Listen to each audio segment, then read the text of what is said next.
PM Modi के mission पर थरूर और ओवैसी, जाने दोनों को क्यों चुना गया, क्या है प्लान पाक बेनकाब। नमस्कार, आप देख रहे हैं न्यूज 18 और मैं हूं आपके साथ श्रुति श्रीवास्तव। पीएम मोदी की छवि एक ऐसे लीडर की है जो अपने फैसलों से चौंकाने के लिए जाने जाते हैं। विपक्षी सोच भी नहीं पाते और पीएम मोदी वो कर जाते हैं। शशि थरूर और असदुद्दीन ओवैसी को बहुदलीय प्रतिनिधि मंडल में शामिल करने का निर्णय भी कुछ ऐसा ही है। दरअसल ऑपरेशन सिंदूर से पाकिस्तान में छिपे बैठे आतंकवादी संगठनों की कमर तोड़ने के बाद भारत ने अब पाक के नापाक इरादों को अंतर्राष्ट्रीय स्तर पर भी बेनकाब करने की रणनीति बना ली है।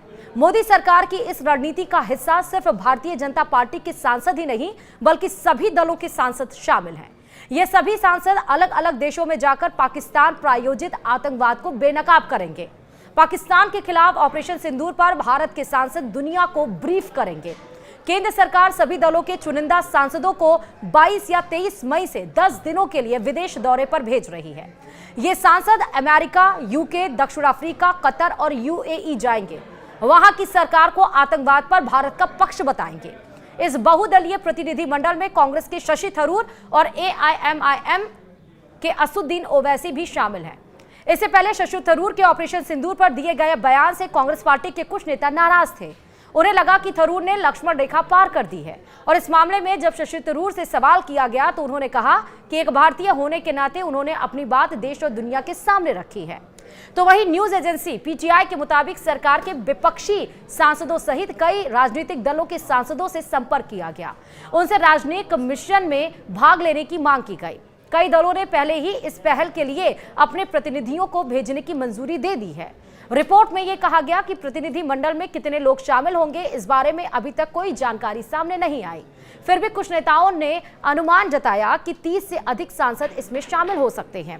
अनुराग ठाकुर बीजेपी, अपराजिता सारंगी बीजेपी से हो सकती हैं, शशि थरूर वहीं कांग्रेस से हो सकते हैं, मनीष तिवारी का नाम कांग्रेस से चल रहा, सलमान खुर्शीद का नाम कांग्रेस से, अमर सिंह का नाम कांग्रेस से, सुदीप बंदोपाध्याय टीएमसी से, Sanjay Jha JDU, Sasmit Patra BJD, John Brittas CPI, Asaduddin Owaisi AIMIM, वहीं सुप्रिया सुले एनसीपी और एसपी और केनी मोझा डीएमके से। इन सभी सांसदों का नाम अलग अलग पार्टी से चुनकर आया जो मैंने अभी आपको बताया।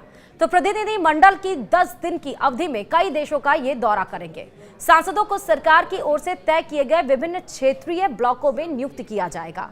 प्रतिनिधि मंडल के विदेश जाने से पहले विदेश मंत्रालय सांसदों को उनके राजनयिक मिशन के बारे में पूरी जानकारी मुहैया कराएगी। बताया यह जा रहा है कि पूर्व केंद्रीय मंत्री अनुराग ठाकुर और उड़ीसा से भाजपा सांसद अपराजिता सारंगी सत्तारूढ़ पार्टी के उन सदस्यों में शामिल हैं जो प्रतिनिधि मंडल में शामिल होंगे। तो वहीं शशि थरूर और ओवैसी मोदी सरकार के हमेशा से कट्टर विरोधी रहे हैं। फिर आखिरकार प्रधानमंत्री नरेंद्र मोदी ने इस बेहद खास मिशन पर इन्हें क्यों भेजा जा रहा है? आखिर मोदी सरकार का पाक को बेनकाब करने का पूरा प्लान क्या है? आपको इसके बारे में अब विस्तार से बताते हैं।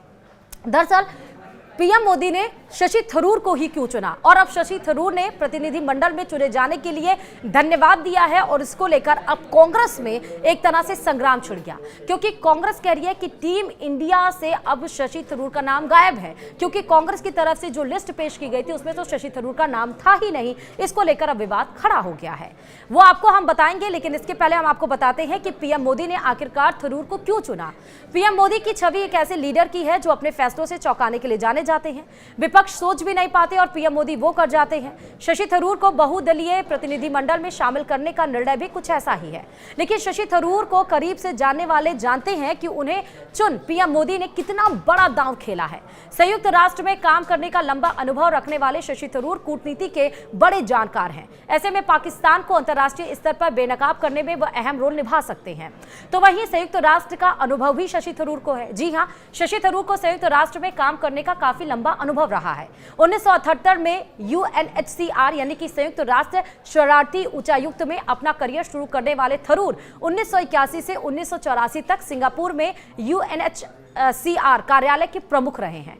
1989 यानी कि 1989 में वह विशेष राजनीतिक मामलों के लिए अवर महासचिव के विशेष सहायक भी बने हैं, जिसमें गुलास्विया में शांति अभियानों की जिम्मेदारी भी शामिल है। 2001 में उन्हें संचार और जन सूचना विभाग यानी कि डीपीआई के अंतरिम प्रमुख के रूप में नियुक्त किया गया है और बाद में 2002 में उन्हें संचार और जन सूचना के लिए अवर महासचिव बनाया गया। तो वहीं यूएन के महासचिव भी रेस में शामिल थे शशि थरूर 2006 में काफी अन्नान के बाद महासचिव के रेस में भी थे, लेकिन वह महासचिव नहीं बन पाए थे।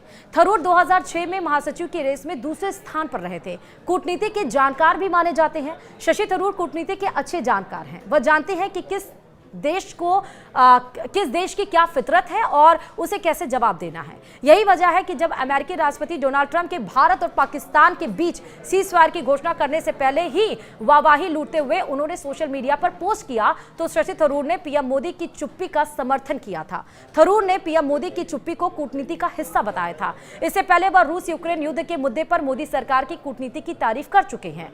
ऑपरेशन सिंदूर के समर्थक भी रह चुके हैं। शशि थरूर शुरुआत से ऑपरेशन सिंदूर के समर्थक रहे हैं। पीएम मोदी ने उन्हें अब बहुदलीय प्रतिनिधि मंडल का हिस्सा बनाया है, लेकिन थरूर अपना काम काफी पहले से ही शुरू कर चुके हैं। ऑपरेशन सिंदूर के बाद भारत पाक तनाव के बीच शशि थरूर ने विभिन्न चैनलों पर मीडिया के जरिए भारत का पक्ष दुनिया के सामने रखा है और इसके कायल भारत के कई नेता भी रहे हैं। अब आपको बताते हैं कि आखिरकार प्रधानमंत्री नरेंद्र मोदी ने प्रतिनिधि मंडल के लिए असदुद्दीन ओवैसी को क्यों चुना।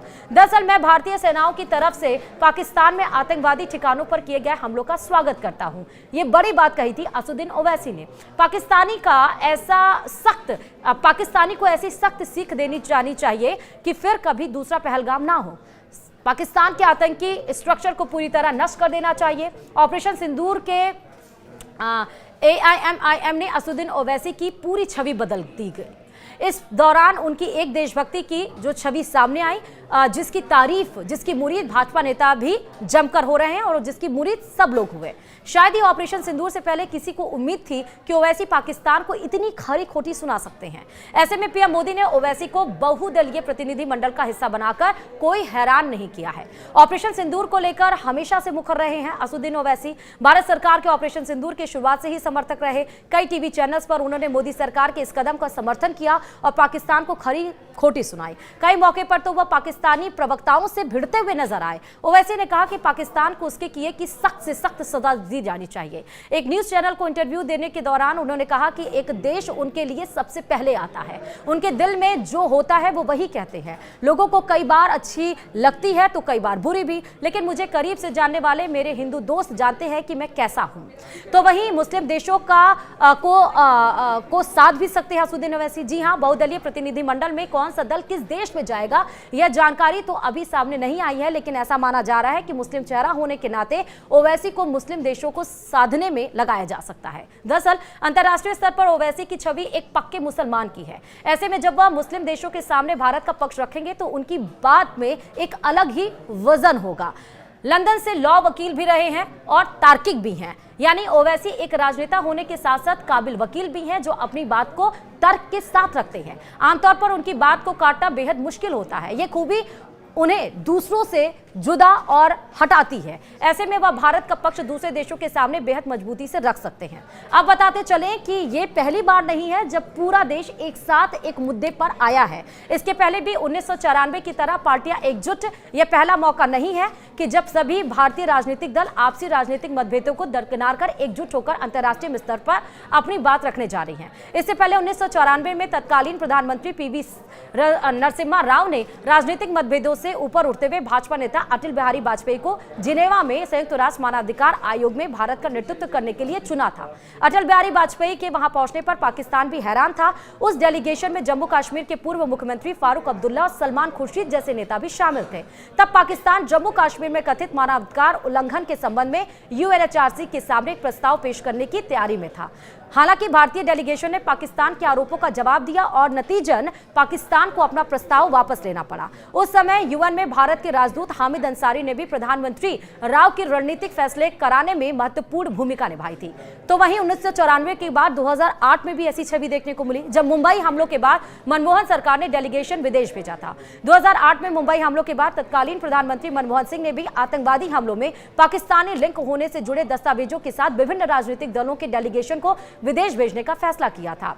अब आपको बताते चले कि ऑपरेशन सिंदूर के तहत किस तरह भारत ने बॉर्डर पर पाकिस्तान को नेस्तनाबूद कर दिया। 9 आतंकी कैंप्स नष्ट किए गए हैं, क्योंकि जम्मू कश्मीर के पहलगाम में 22 अप्रैल को आतंकी हमले में 26 टूरिस्ट मारे गए थे। पहलगाम हमले के बदला लेने के लिए भारत ने 7 मई को ऑपरेशन सिंदूर के तहत पाकिस्तान और पाक अधिकृत कश्मीर यानी पीओके में हमला किया था, और इस दौरान भारत ने अपने एडवांस एयर डिफेंस सिस्टम की बदौलत बॉर्डर पार किए बिना पाकिस्तान के भीतर जाकर 9 आतंकवादी कैंपों को नष्ट कर दिया। जवाबी कार्रवाई में पाकिस्तान ने भी हमला किया, लेकिन भारत की multi layer air defence system ने लगभग हर पाकिस्तानी मिसाइल और ड्रोन को बेअसर कर दिया था। और अब जाकर इंटरनेशनल लेवल पर भारत किस तरह पाक के आतंकिस्तान को बेनकाब करेगी, इसके लिए एक पूरा डेलीगेशन तैयार हो चुका है। उसी के साथ इस वीडियो में फिलहाल अभी इतना ही। देखते रहिए न्यूज़ 18 राजस्थान। नमस्कार।